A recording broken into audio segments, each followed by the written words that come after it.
A clay cup sits on a stone shelf. It is small enough to hold in one hand. Around its rim runs a line of painted symbols, and for more than 1,000 years, nobody alive could read them. Then someone did, and the word said, "This is his cup," for drinking chocolate. You have been told a story about the Maya.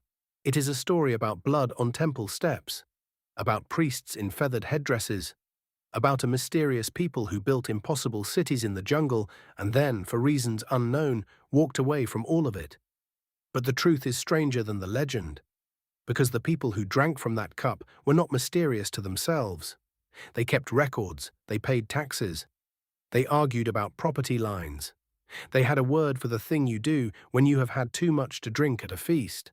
And the reason you were never told this is not that the evidence was missing, it is that, until recently, nobody could read it. So what did the Maya actually write down about themselves? Start with where you are standing. Forget the jungle for a moment. The jungle came later. In the year 700, you are standing in the middle of a city, and it is loud. Tikal, in what is now northern Guatemala, held somewhere between 40 and 60,000 people at its height, with tens of thousands more in the farmland surrounding it. That is a real city by any standard, ancient or modern. Its central plaza is paved in white plaster, polished and swept, and it is blindingly bright in the afternoon sun. The temples are not grey stone, they are painted. Deep red mostly, with white and blue-green detail, and they rise above the tree line like signal flares. Below them, in every direction, there are houses. Thousands of them, low platforms of stone topped with wooden walls and thatched roofs, arranged in family clusters around shared courtyards.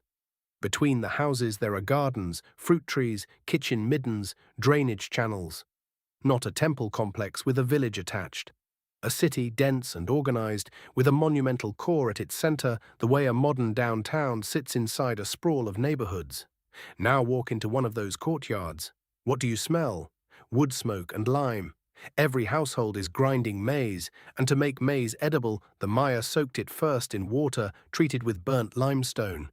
This process, which chemists now call nixtamalization, breaks down the kernel and releases nutrients the body otherwise cannot absorb. Without it, a maize-based diet leads to severe malnutrition. With it, a civilization can feed 60,000 people in a rainforest. That single kitchen technique, worked out thousands of years ago in Mesoamerica, is the reason the tortilla exists and the reason the city around you exists. There is a woman kneeling at a grinding stone. There is a man repairing a roof. There are children carrying water, and there is, somewhere nearby, a scribe. This is where the story you were told begins to fall apart. For most of the 20th century, the leading experts insisted that Maya writing was not really writing. The dominant view, championed most forcefully by the British scholar Eric Thompson, held that those elegant blocks of glyphs carved on every monument were mystical and astronomical, records of gods and calendars and cosmic cycles, but not language, not sentences, certainly not history. Thompson was enormously influential, and he was wrong. The breakthrough came in pieces, from people working against the consensus. In 1952, a Russian scholar named Yuri Knorozov, working in Leningrad with photographic reproductions and almost no access to the sites themselves, argued that Maya glyphs were partly phonetic, that they recorded sounds, syllables, the actual spoken language of actual people. He was dismissed, in part because of Cold War politics, and in part because Thompson attacked him personally in print. Then, in 1960, an art historian named Tatiana Proskuryakov studied a series of carved monuments at the site of Piedras Negras and noticed something nobody had bothered to look for. The dates on them clustered. They formed spans of roughly a human lifetime, repeating over and over, with the same pattern of glyphs appearing at the start and end of each span. Those were not cosmic cycles. Those were birth dates and death dates. Those were biographies. The monuments were about people, named, dated, individual people. What happened next changed everything. Once you accept that the glyphs are language, you can start reading them, and over the following decades, a generation of epigraphers cracked the system open. Today, the majority of Maya inscriptions can be read, and what they say is not what anyone expected. They say, this king was born on this day, acceded to the throne on this day. captured a rival lord from this city, and died on this day. They say, this is the name of the artist who carved this. They say, this vessel belongs to this person, for this specific beverage. They record marriages, alliances, defeats, and the humiliating capture of enemy nobles who are then depicted bound and stripped of their ornaments. In other words, they record politics. Ordinary, grinding, ambitious politics. And that leads to the twist, which is this. The Maya were never one empire. They were never unified. The image of a single mysterious civilization is an artifact of the way we first encountered the ruins, not a description of what was there. What actually existed was a landscape of dozens of independent city-states, each with its own dynasty, its own patron gods, its own claim to legitimacy, all of them competing.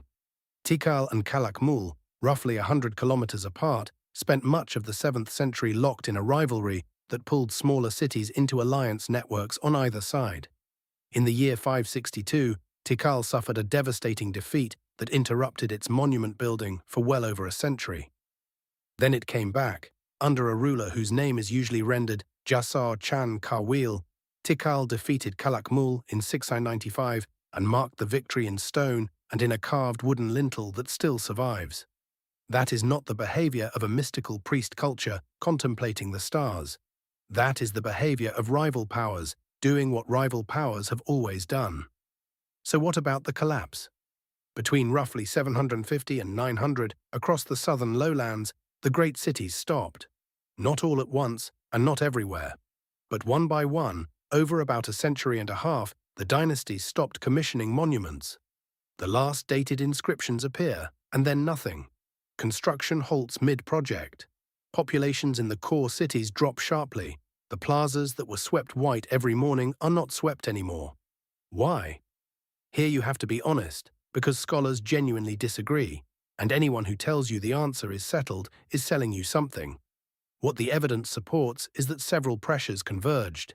Sediment cores from lakes in the region, including Lake Chichancanab in Yucatan, record intervals of severe drought in roughly this window, and refined records from cave formations point to repeated dry episodes in the 9th century. At the same time, the inscriptions themselves show intensifying warfare between city-states in the 8th century. And there is evidence of environmental strain, deforestation to produce the lime plaster that coated every building, soil erosion, agricultural systems pushed to their limits to feed dense populations. The disagreement is about weighting. Some researchers put drought at the center. Others argue that political fragmentation and warfare were already destabilizing the system, and drought finished it. Others emphasize that the collapse was a collapse of a specific institution, divine kingship, rather than of a people. Which brings us to the part that gets left out of almost every telling. The Maya did not disappear. Cities in the northern Yucatan, including Chichen Itza, rose to prominence during and after the southern decline. When Spanish forces arrived in the 16th century, they did not find empty ruins. They found kingdoms, and they had to fight them. The Itza kingdom at Norpeten, on an island in Lake Petén Itzá, held out against European conquest until 1697. That is more than a century and a half after Cortés. And today, several million people speak Mayan languages. Yucatec, Quiche, Quechua, Tzotzil, Mam, and dozens of others are living languages, spoken in homes and markets and schools across Guatemala, Mexico, Belize, and Honduras. The descendants of the people who built Tikal did not vanish into the jungle. They are your contemporaries. Some of them are working on the decipherment of their own ancestors' writing. So why does the vanishing story persist? Partly because it is a better story. A civilization that mysteriously disappears is more compelling than one that reorganized, migrated and endured through conquest and epidemic and 5 centuries of colonization. But partly it persists because the vanishing story was useful. If a people are gone, their land is empty. If they are merely lost, nothing has been taken from them.